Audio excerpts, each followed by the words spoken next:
This conference will now be recorded. Okay, welcome everybody to the RTD Accountability Committee Finance Subcommittee. I'd like for the members of the committee to please introduce themselves first. I'll call your name, and if you wouldn't mind introducing yourself, and then we'll have staff introduce, and then looks like we've got a few guests joining us as well today. So Rut, I see you're here.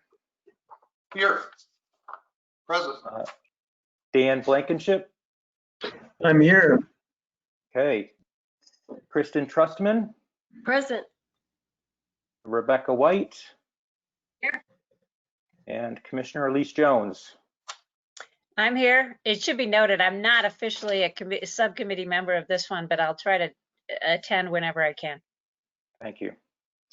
Staff, you've got Ron Papsdorf here. Matthew and Doug, you want to introduce yourselves for the record? Matthew Helfant, staff at Dr. Cog. Grex, Dr. Cog. Thank you. Looks like we have a few guests joining us. You should be able to unmute yourself. Heather McKillop, do you want to introduce yourself to the group, please? This is Heather McKillop. I'm the CFO at RTD. Thanks for being here. Nicole Carey. Hi, this is Nicole Carey. I work in the board office, so I just have been assigned to listen into all the accountability things for the board. Thank you very much. Bill Van Meter.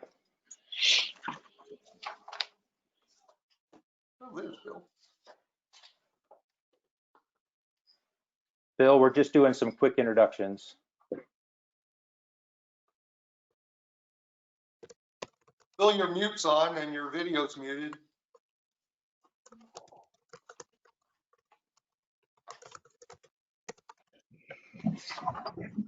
All right, Bill Van Meter, Assistant General Manager Planning at RTD, I believe is the correct title. Let's see, Kathleen Brackey is joining us today. Hi, this is Kathleen Brackey from Boulder County. Just listening in. Excellent. It looks like we do have one person on the phone who I can't identify, who's listed as caller 1. Is someone on the phone that I haven't introduced yet?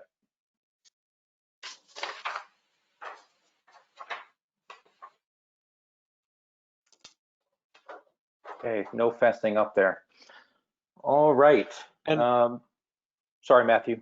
Ron, Bill Van Meter is having technical issues. He just typed that into the chat box. Thank you very much. Okay, so that concludes, we're whipping through this agenda. That's item number 2. We've got a couple of items today that we wanted to get through with all of you today. So let's do a quick agenda review. Just want to do a quick review of the subcommittee objectives. This is work that you all have done and the full committee has looked at. Just want to make sure that we're on track and captured everyone's thoughts. I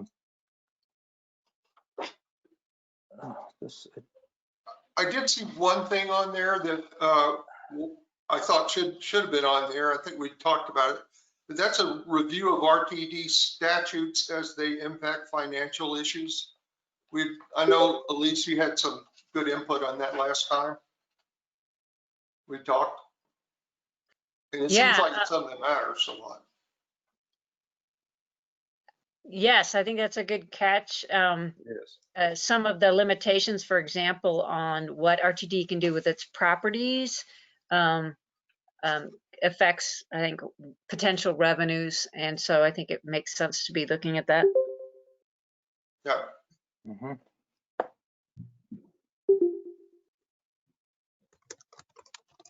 I'd like to just make the committee aware that on RTD's Accountability Committee webpage, there's a library with resources, and there's information on the board which includes all of the statutes, the relevant statutes that that created RTD, as well as that RTD has to abide by.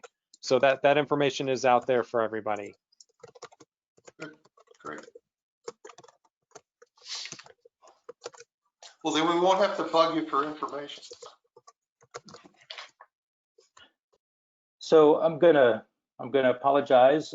It looks like the wrong agenda got posted on the website because we did intend to go through some of the available financial information that's been posted to the RTD website, including sort of a quick review of a couple items from the comprehensive annual financial report from for the fiscal year ending December 31st, 2019. The intent was to introduce a few of the sort of basics of RTD finances so that the subcommittee could have some discussion about kind of key questions, key issues that the subcommittee wants to dive into in regards to RTD finances, and kind of bring in RTD staff to give formal presentations and be able to answer questions, but basically have some baseline information for the subcommittee so that you could be able to formulate your questions, identify issues that you want to investigate further, both with RTD staff and direct Dr. Cog's staff, as well as the consultants for this effort in terms of any issues that you want kind of further investigated. So, with the subcommittee's indulgence, I do have the comprehensive financial report here to share. Hopefully you can should be able to see that on the screen now. Yeah. So this is one excerpt page from the report. This is the statement of revenue, expenses, and changes in net position. So this is showing data from 2017, 18, and 19. Want to maybe point out a couple of things. So this has operating revenue at the top, passenger fares and advertising and other revenue. Operating expenses is the next major section there. Non-operating revenues, and then income before capital contribution, capital grants and local contributions, and then increase in net position. And I'll get to a couple of pages that show the little more detail on total revenues and total expenses. But a couple of things to point out here between 2017 and 2019, passenger fares increased about 10% from $140 million in 2017 to $154 million in 2019. Total operating revenues increased about 9% over that time period once you factor in the advertising and other revenues. On the operating expenses side, going about midway down that page, increased about 20% in that same time period, from $830 million in 2017 to $998 million in 2019. So I think what you're seeing there a little bit is operating expenses increasing at a faster pace than operating revenues. So I did want to start with that. Any questions on this snapshot before I move into the kind of a little more detail on the revenues on a couple pages later in this report? Do we have a sense of the biggest drivers associated with why expenses are increasing faster than revenues? Yeah, good question. I will say that purchased transportation increased 28% in that same time period. Let me see if if you can see my pointer. If I highlight that line, can you see that highlighting? Yeah, we can see it. Purchased transportation increased about 28% over that time period. Salaries and wages increased about 14% over that time period. So both of those increasing faster than operating revenues. Probably those are the biggest single line items other than depreciation, which also saw an increase as a result of, I think, RTD bringing on more rolling stock. What happened to fringe benefits in 2017 that made it, close to twice as much as the following years? Yep, that's a good question that I do not have an answer to, and I don't want to put Heather on the spot. I don't think Heather was intending to be called on, but if Heather has an answer and would like to address that question with the committee's and subcommittee's indulgence, we'd be happy to hear from Heather. So this is Heather McKillop, CFO at RTD. I'd have to check on 2017, but I can tell you the increases in purchase transportations and salaries and wages was a result of renegotiating the CBA in March of 2018. There was a significant jump in pay for represented employees. CBA is the collective bargaining agreement that represents about 2,000 of our employees. So majority of our employees are under the collective bargaining agreement, but I can check on the amount in 2017 for you. That's all right. The other thing, I assume these are exactly the same numbers from the audits, which I've already looked at in reasonable detail. Is that correct, Ron? Or very close to the same numbers as from the audit? Rut, I haven't looked at the audit as closely as I have kind of briefly reviewed this, so I can't guarantee that they're the same, but they should be the same. All right. Could you remind me what all's included under purchase transportation?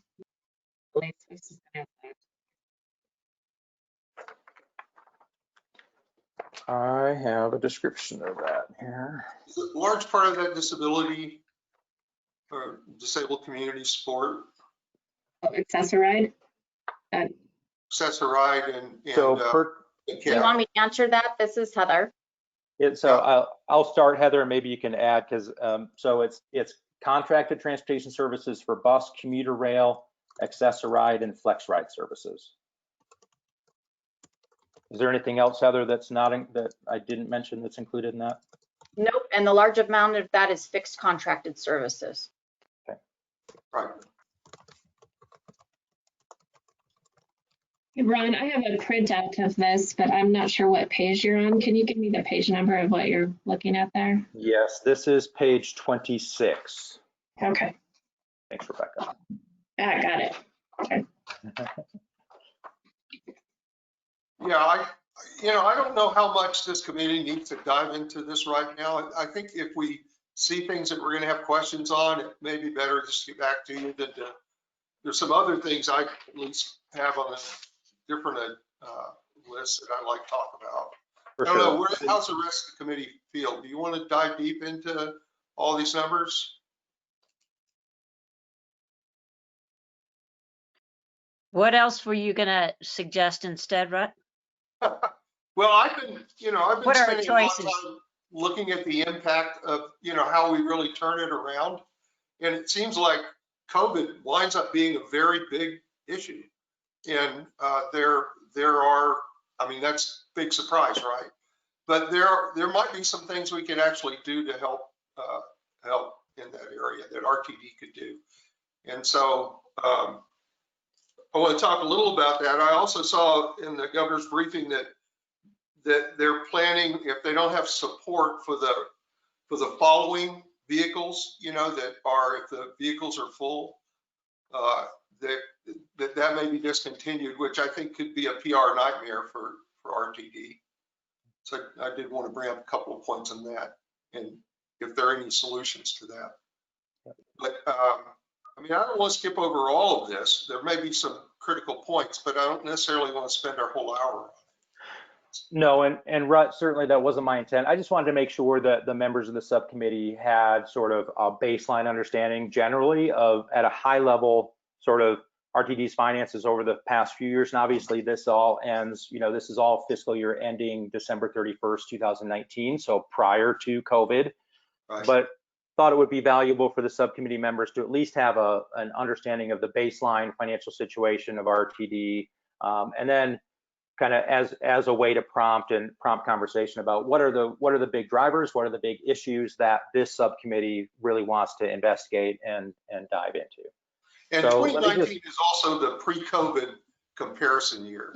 That's exactly it's right. A really important year from that perspective, because we can see the changes and where COVID has really hammered RTD relative to the numbers you see there on 2019. Yep, and where the trend line kind of was going before COVID, and so at least you put that in some, kind of put the COVID impacts into some context for sort of what the trend line was prior to that. The other thing that this doesn't include in it is ridership. And I'm really interested in ridership, really by line even, for the bus lines and for the train lines. What it is relative, what we know about it now. I would assume that we probably got some numbers through August. And I've heard that, for example, light rail is really getting hammered hard, much harder than local buses, for example. And so it would be interesting to be able to get those numbers as well. More up-to-date 2020 financial information. Okay, we can do that. We can certainly do that for you all. Rudd, I would just say, I think there's two distinct pieces of this financial investigation, and part of it is any thoughts we have on how RTD can recover from COVID. But I think the reason this committee was created was pre-COVID. There were structural financial issues with RTD that existed before and will exist after COVID. So COVID is an important, I would hesitate to call it a blip, but even if we solve COVID, we have not actually, that's not really the focus of the mission. Yeah. And it's a very good observation. I agree with that. So I have, for those following along with the hard copy of this, like Rebecca, I've moved down to page 27. Doug, did you have something to say before I move into revenues and expenditures? Well, I was going to just mention, I'm looking forward now. So in the operations committee yesterday, I think we talked about ridership and the hit that it was taking. Bill Van Meter, I know Bill's there. I think it's operating like at 16% of normal right now. That's rail. Yeah. I thought that's what I remembered. So yeah, it's getting hammered. Well, the ridership, excuse me, the ridership is actually at 40%. So they are a 60% the overall ridership for all different services. But the thing that's interesting is rail is being hit a lot harder than everything else. And that's the anomaly that I don't really understand very well. Yeah, and that that was during the week. So that was weekday travel, I think, was at 16%. I think it was regular commuters, because there was no more commuting, that the rail was getting hit hard. Yeah.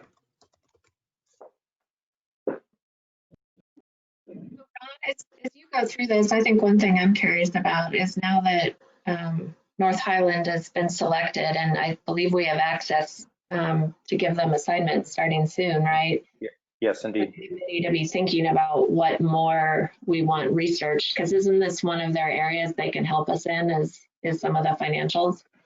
That's exactly right. Okay.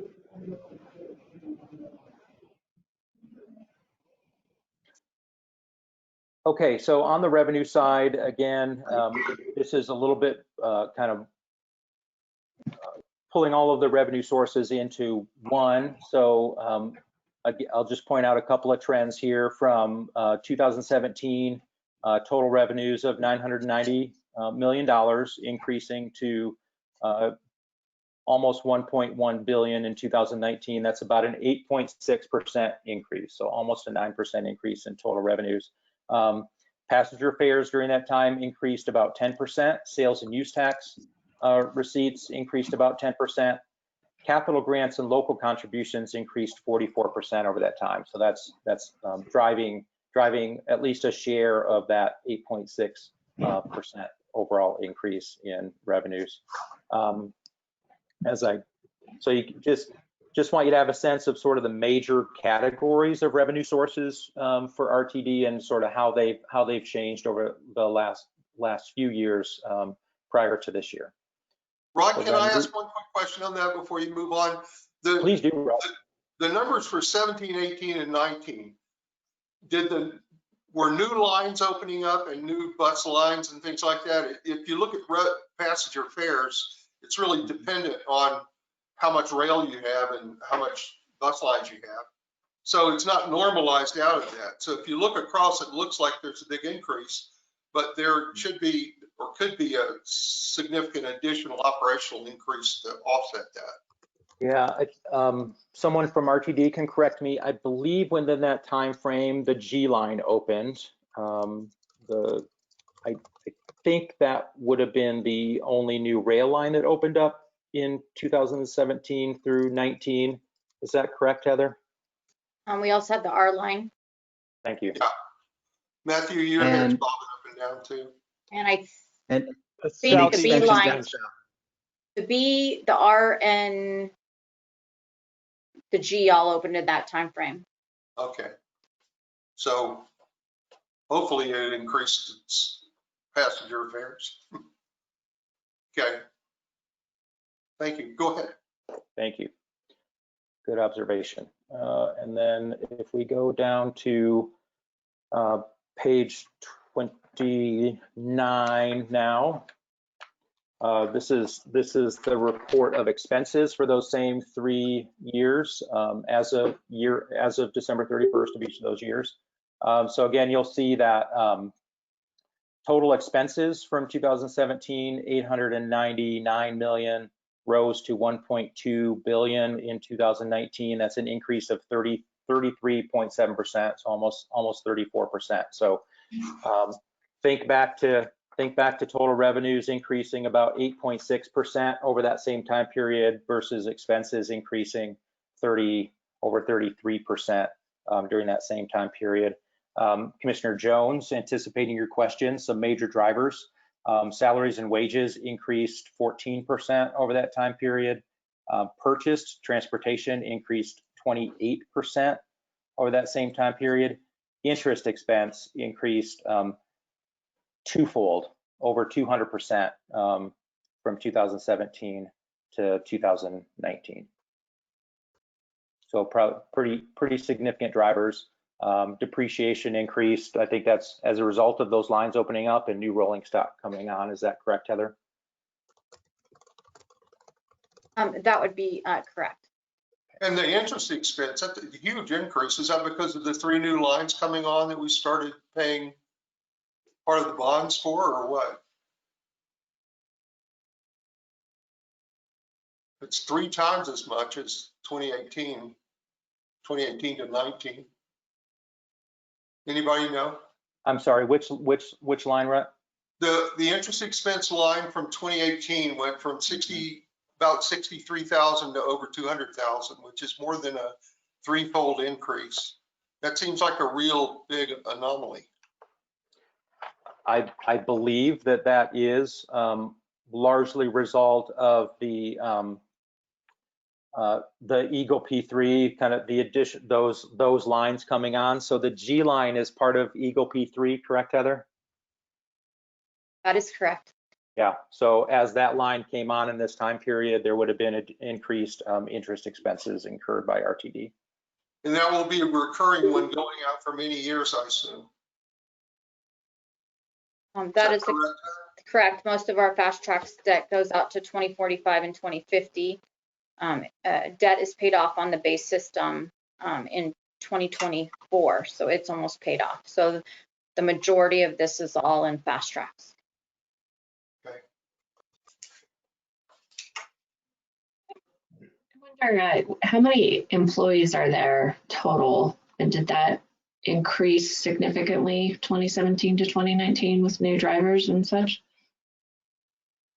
I'm going to hand that to Heather. I don't have that information at hand, Rebecca. This is Heather McKillop. We have about 3,200 employees. The bulk of those employees have been around since we opened the majority of the fast tracks lines. And remember that the Eagle project is contracted out, so the majority of those employees are not ours. They're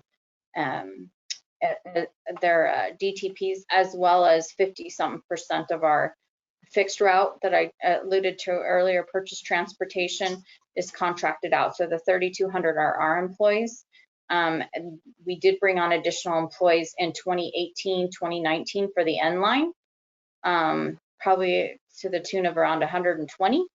But the bulk of the employees have been there. The biggest cost increases have been in labor costs. As I mentioned, we negotiated the collective bargain agreement. There were significant pay increases in those, and that happened at the beginning of 2018. I'm curious, has there been an attempt to separate the fast tracks finances from the baseline finances ever?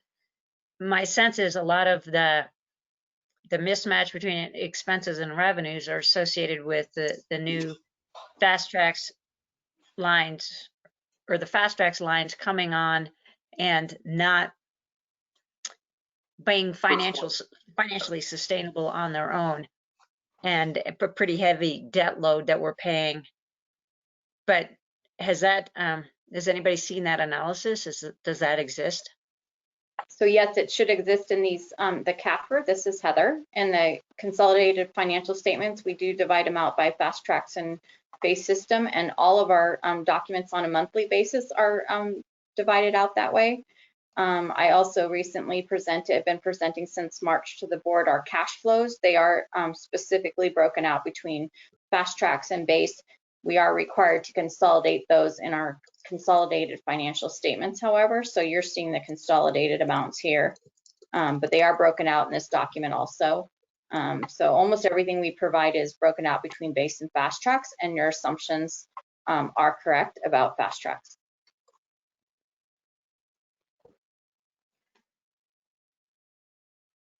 Thanks for that. I mean, I think it's helpful to sort of hone in on what pieces of the business plan are not currently sustainable.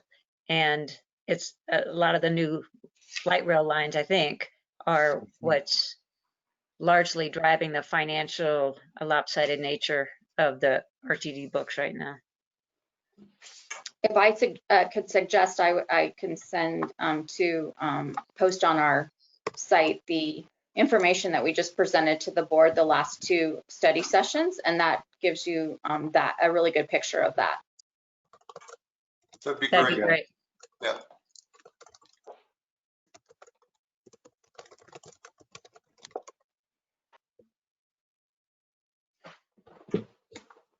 Go ahead.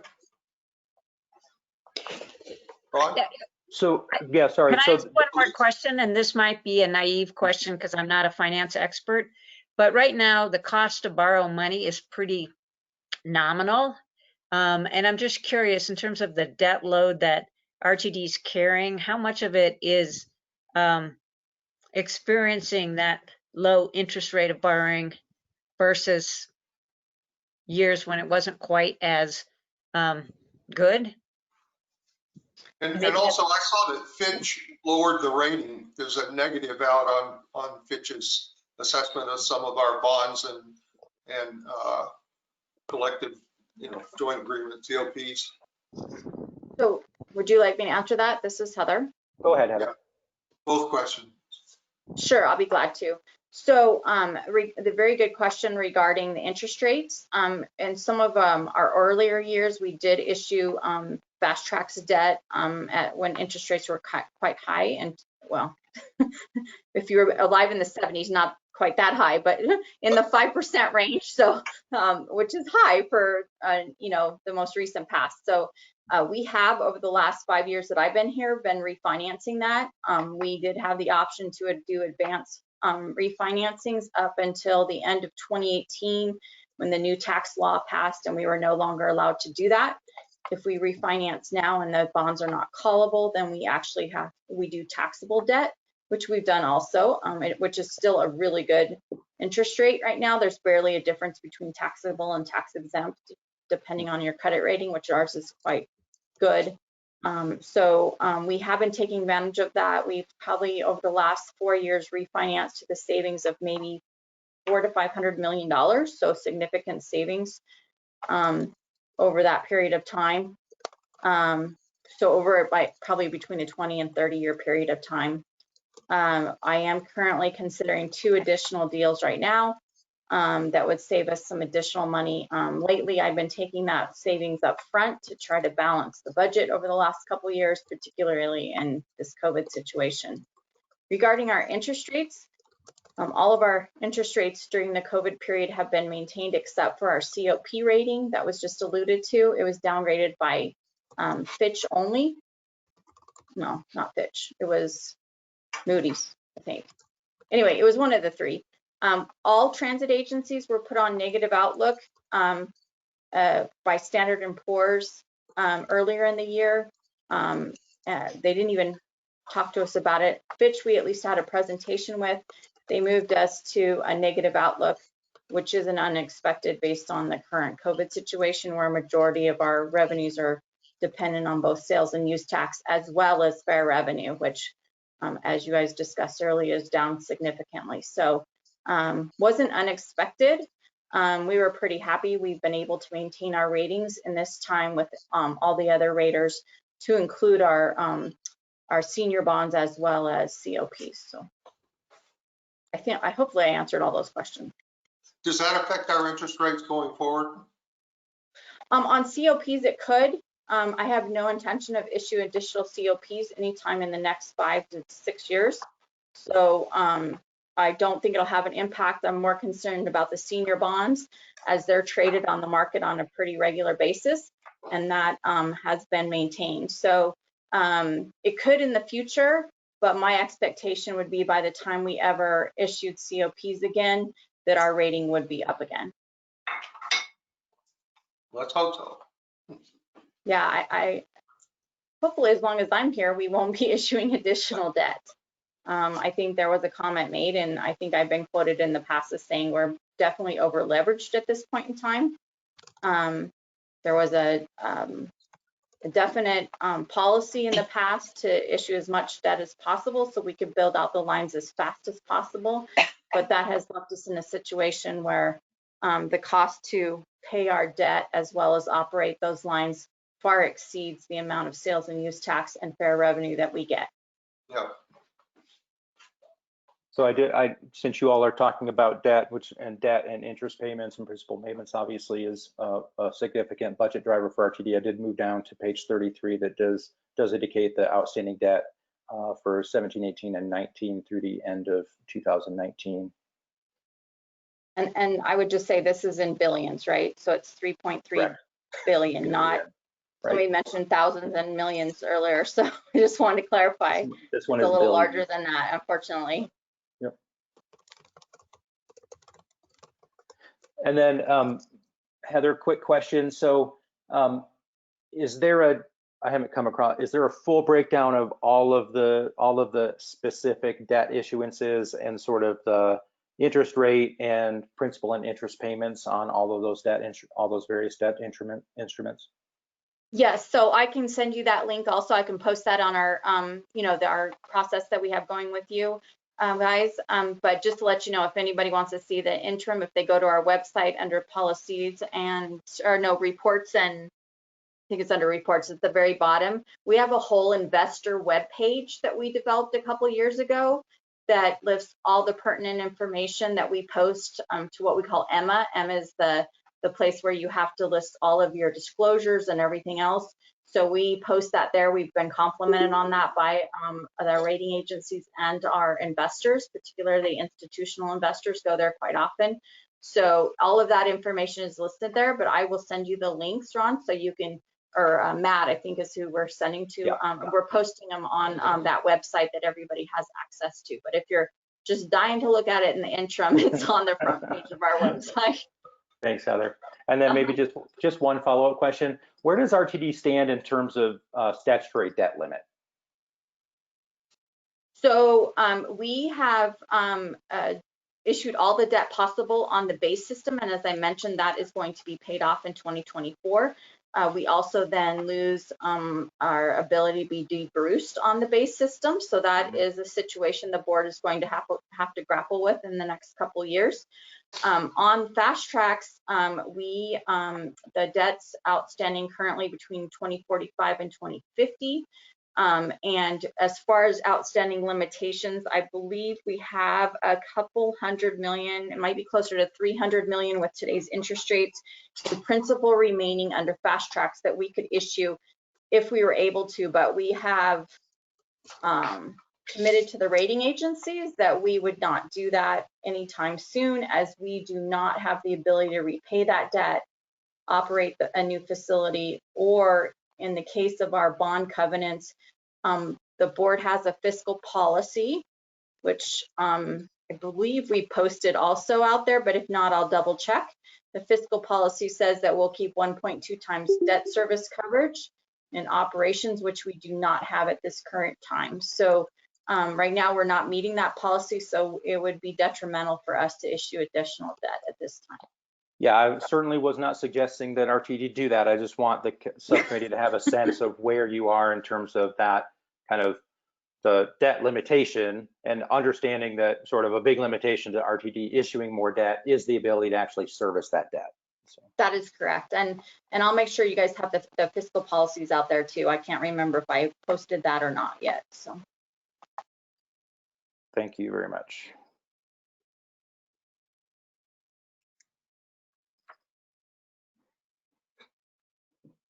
Ron, were you going to post anything or look at anything with regard to RTD assets? That's a good question. I hadn't started looking at that, and I think that's an appropriate place for the finance subcommittee to look. Appreciate you flagging that for us as an issue to dig further into.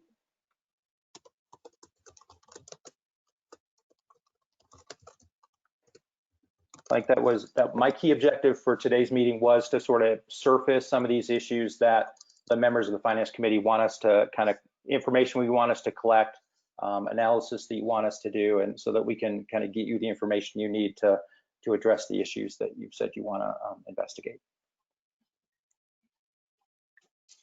Well, if that's the case, I've got one thing I'm really quite interested in, and that is the total cost of the build out of all of our light rail and commuter rail. And I've seen the number $5.5 billion or so, but it's not clear to me that that includes our debt costs. If you look at the actual cost that we wind up paying for that infrastructure, there may be a whole lot of that that's debt if that's not included in that 5.3 billion or whatever it was. Also, that's the fast tracks part, as I understand it. It doesn't include that build out that we did of light rail prior to the beginning of the fast tracks program. Quick clarifying question: is that the total cost of build out of the remaining portions of fast tracks, or the entire system, including that which has already been built? No, it is what has already been built out that I'm interested in knowing the cost of. Well, it would actually be interesting to know though both of those numbers, which is what's left to do, what's left, and what's been built to date. So those are both relevant numbers. Okay. Yeah, they are. Got it. So briefly, does it include debt as well? What we paid in interest on those that build out? I think we can. I believe we can get information to you in terms of the cost of what's been built so far, including kind of the cost to build plus the, to the extent that it was financed, the total interest costs sort of to pay off of that debt for the system that's been built, yeah. Right? Plus the cost of the remaining system to build out. And we won't assume that since we don't know when or if that would be financed or in what terms, that will just be sort of the actual cost to build out the remainder of the fast track system. Right. Does that get at your points? It does. It does. Okay. Elise, is that good for you? Yeah, I mean, I guess there's another line of inquiry I think that I've raised before.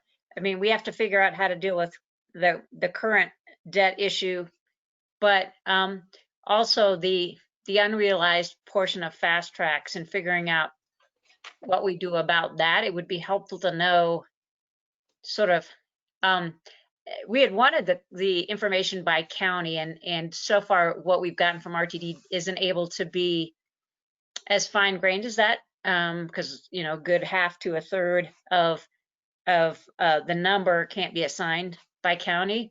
So it'd be great if we could get to that, but at a minimum by line in terms of what's spent, capital and operating, to get a sense of where transit resources have been allocated.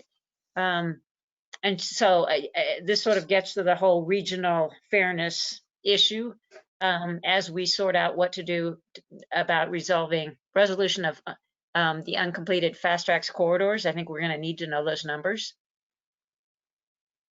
I agree. And again, what we've gotten from RTD to date has not been sufficient.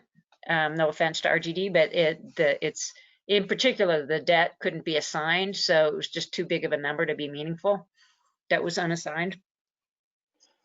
Commissioner Jones, I've seen that information. It sounds like that's a suggestion for a future agenda item, maybe, so the whole finance subcommittee could review that, look at that, have a discussion about sort of ideas on how to further refine that. That might be a task for the consultants to kind of really dig into sort of that aspect of the finances.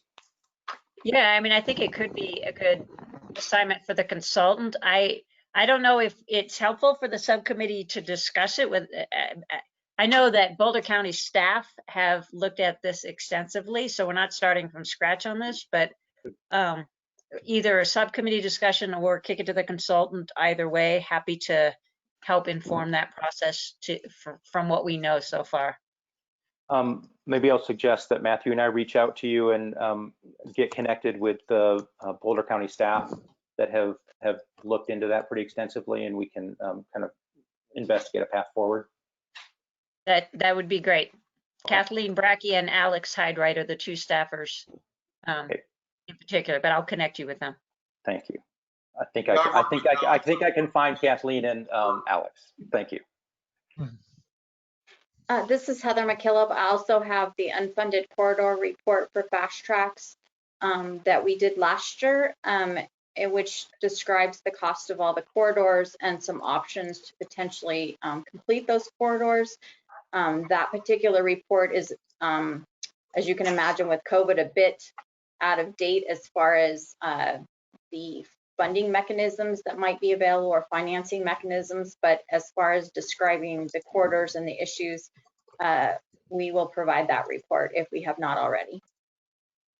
You've already provided the report. Staff requested it a while ago. It's on the web page, the library, with all the other documents. Yeah, so that should answer the questions about the cost of the outstanding corridors, et cetera. Okay, we have 15 minutes left. So. Yeah, I didn't have anything formal, I didn't have any more formal to present to the subcommittee, Rut. So to the extent that you want to keep giving us ideas on things you want us to look at, and then if we can leave a couple of minutes at the end, just so I can recap what I've heard today and make sure I've captured everything and work forward towards the next subcommittee meeting. Is it okay if I talk about this one issue that really popped out to me that I have real concerns about, and that's this issue with the follow-along, the follower services on the buses.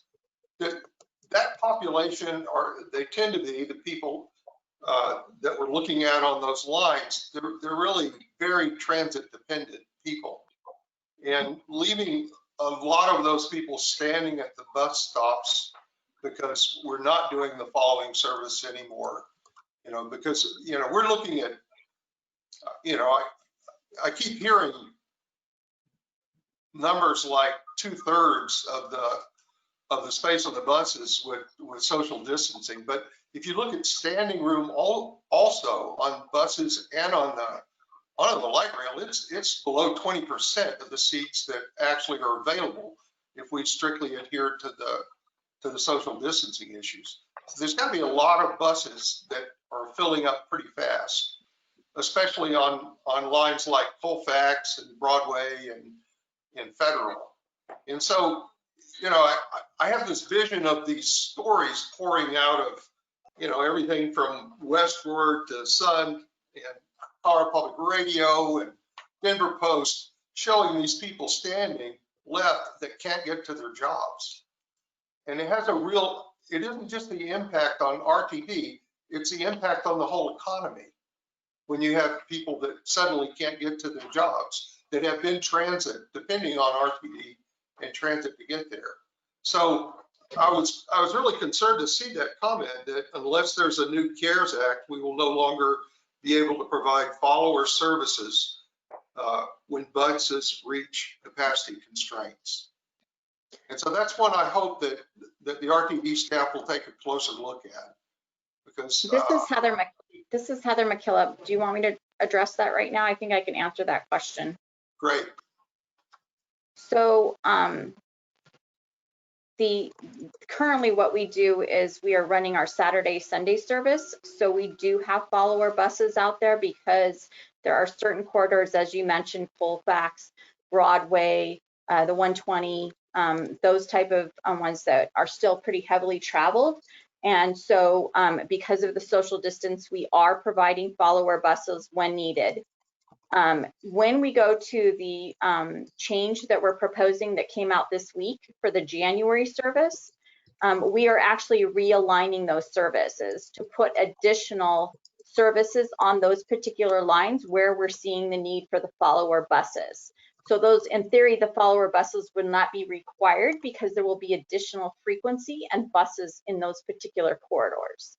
And that's outlined in the January service change. So what was meant by that is at this time, until we see when we do the new service change in January, and if we continue to see that, we'll just have less ability to do follower buses, but our expectation is that we wouldn't need them because of the realignment of services that we're going to be doing in that January run board.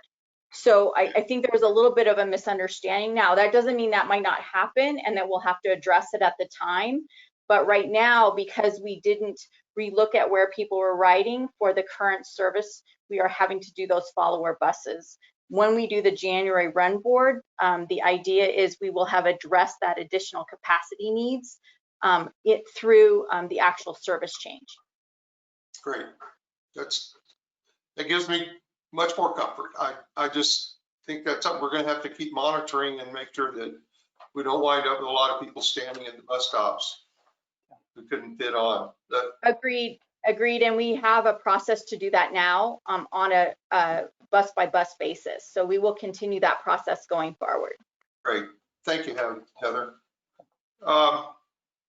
I did mention the COVID thing, and I don't have real time to get into it right now, but if you look at the core of much of the problem in the short term, and short term meaning at least through next year, a big part of this is how soon can people get vaccinated once there really is a vaccine. And I've read a lot of horror stories on how long people think that whole process may take to get a larger part of the population. But I would point out that our population, the people that we serve with RTD, sort of fall into this high-risk category population. So a lot of minorities, and there are a lot of people who don't necessarily have the benefit of great health care. And so I think we have an argument we could make that when you look at the Venn diagrams of who gets served first, certainly the people that are delivering health services are absolutely the first. A lot of the first responders are going to be early on. But when you get into that next category, I think we have an argument we could make that the population that we have on our trains and on our buses is a really good population to focus on with that early immunization. A lot of those folks work in jobs where they have a lot of contact with other people too. And so I've done some thinking on this, and I'd like to carve out maybe 15 minutes in the next meeting to make a presentation on not just that, but a larger scale of what RTD can do to play a really positive role in getting us past this pandemic. So 15 minutes for a PowerPoint with a lot of information content. So, you know, Elise, are there other issues that you think we need to cover in these last 10 minutes? I think I'll some ask of the, Rebecca, and then I'll ask Dan. I guess it would be helpful to know when we're looking at solutions for providing transit services, there's going to be a role for local governments, and it might be helpful to get a handle on local government contributions to enhance or expand transit services in their communities and how that plays into the expenses associated with RTD, and also to know the contracted services. Obviously, we have to be we have to protect, our union employees. On the other hand, it would be helpful to know where contracting out has provided for lower cost transit services, and particularly in areas that are less dense to provide transit. May not make sense to have major bus routes, but it may be some expansion of some sort of flex ride situation that's contracted out may make more sense. So it'd be helpful to understand the relative cost benefits of some of those. Those are a couple of areas that I think would be helpful to have a better understanding as we figure out solutions. Yeah, thank you. Thanks, Commissioner Jones, because I think that that's an interesting line of inquiry, particularly because RTD has a statutory requirement to provide a certain percentage of their services by private contract. And so I think that relative analysis of is it, and if it is, by how much more cost effective is that sort of private contracting of service versus the RTD directly provided services.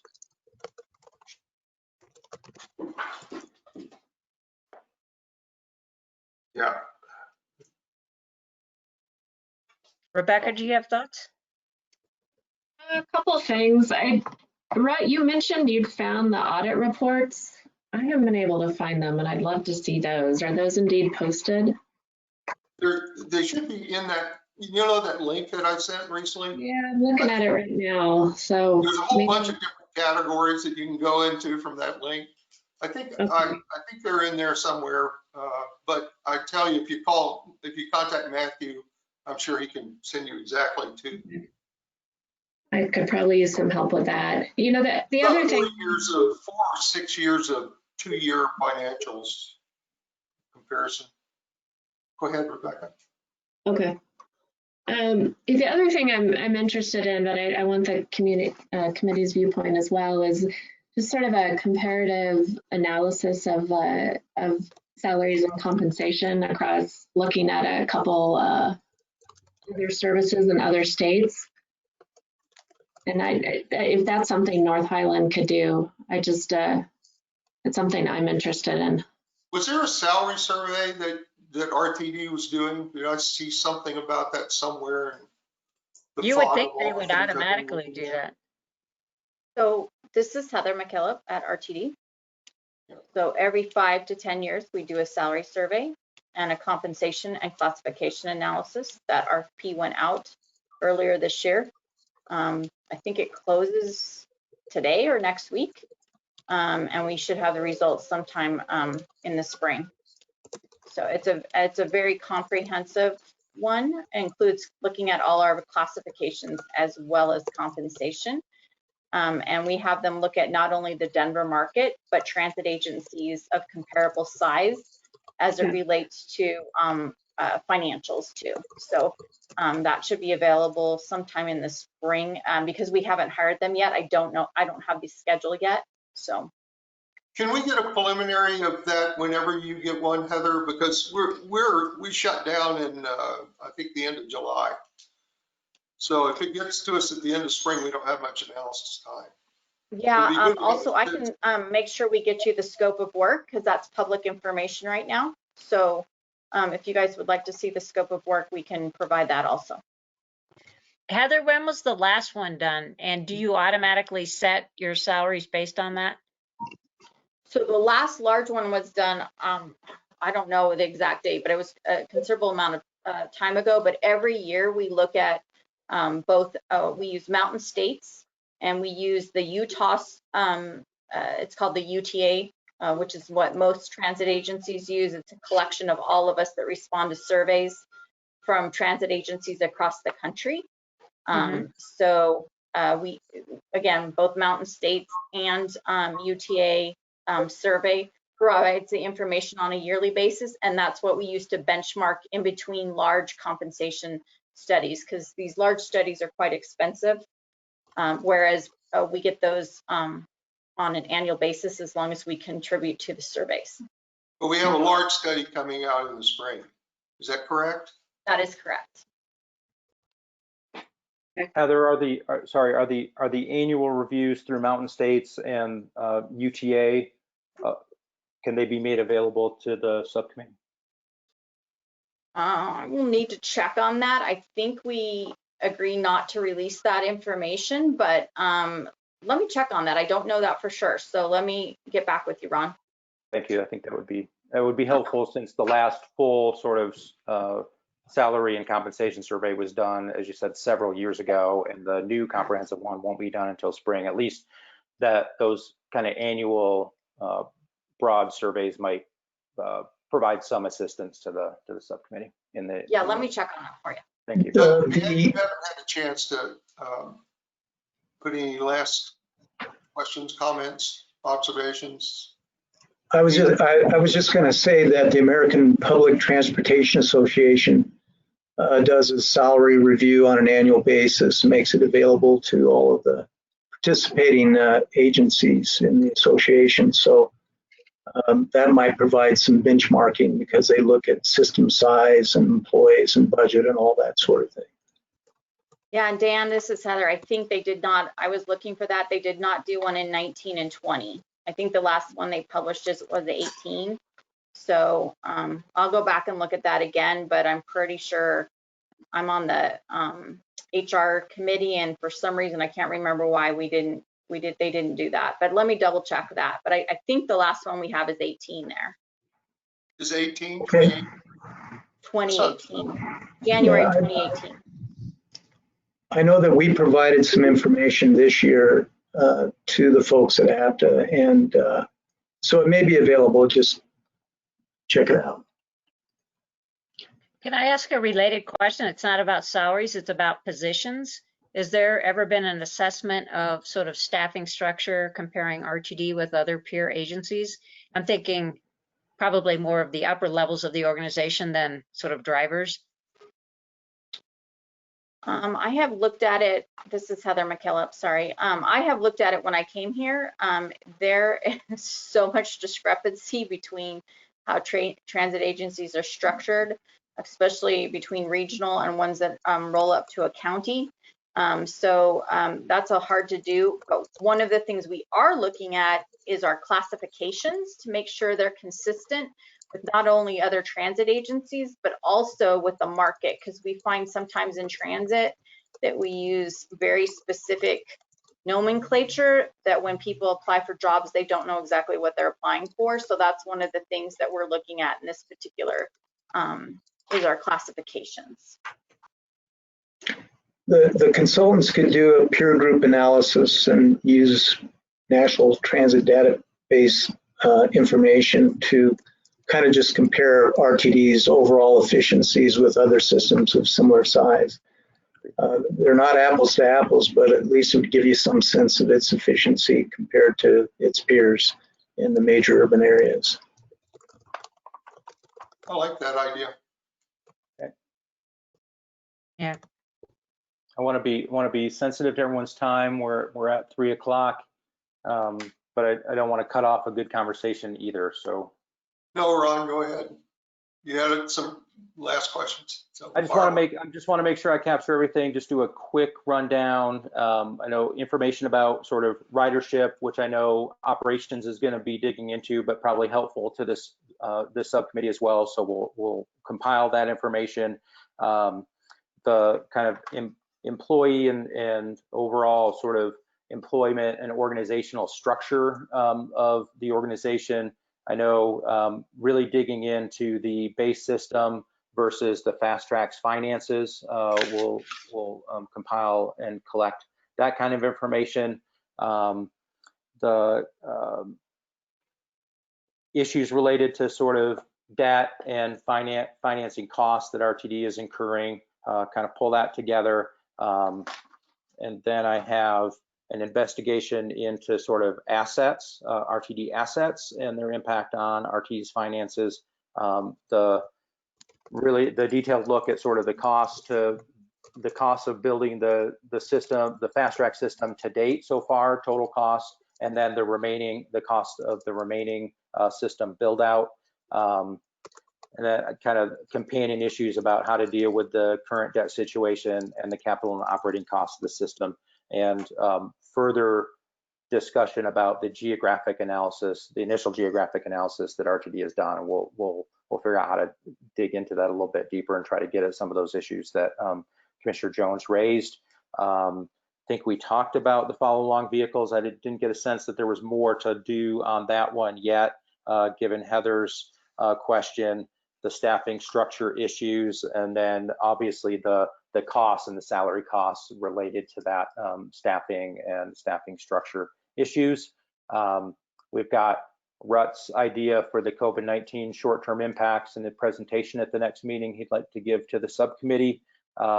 Local government role in enhancing, expanding local services, and more information about contracted services.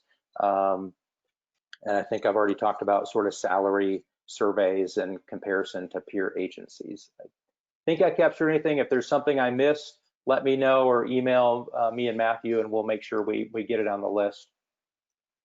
Just to comment, I was very satisfied with Heather's response on the follow-along question, so you can take that off. Great. Thanks. This is a super helpful subcommittee meeting. Well, you sit in a lot of them, so we'll take that. There you go. Yeah, thanks a lot, Everybody have a good everybody. weekend. We're all done, unless anyone has anything else they want to add before we close. Bye all. Thank you, everybody. So long. If you don't mind, I'd like to